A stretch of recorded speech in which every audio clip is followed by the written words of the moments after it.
Studying was awesome to be able to have an hour every day to study, which is not something that's happened really since then. It's been able to happen. But being able to study an hour really, I spend a lot more time studying as opposed to reading, instead of just kind of going through, but really saying I want to study this concept and going to the Topical Guide or the Bible Dictionary and just looking up every scripture that had that and asking more questions. I guess the greatest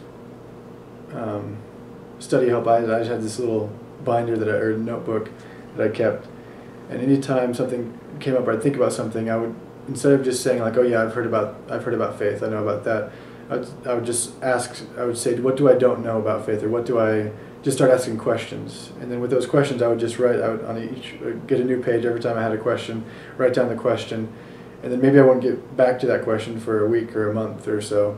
But then when I was in a kind of a low point where I didn't know what to study, I would kind of flip through that and say, hey, this question looks interesting, I'm going to really study about this.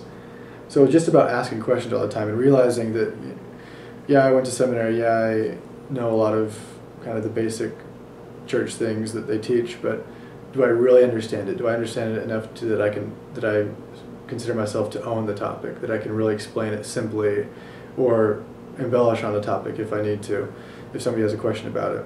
And a lot of that came from people asking me questions on the street or when we were in a lesson. They say, what is this about? And I'd be like, oh, I know this topic, but I really don't know what to explain. So I'd kind of log that away and say, we'll get back to you. And I'd write that in my notebook and study that.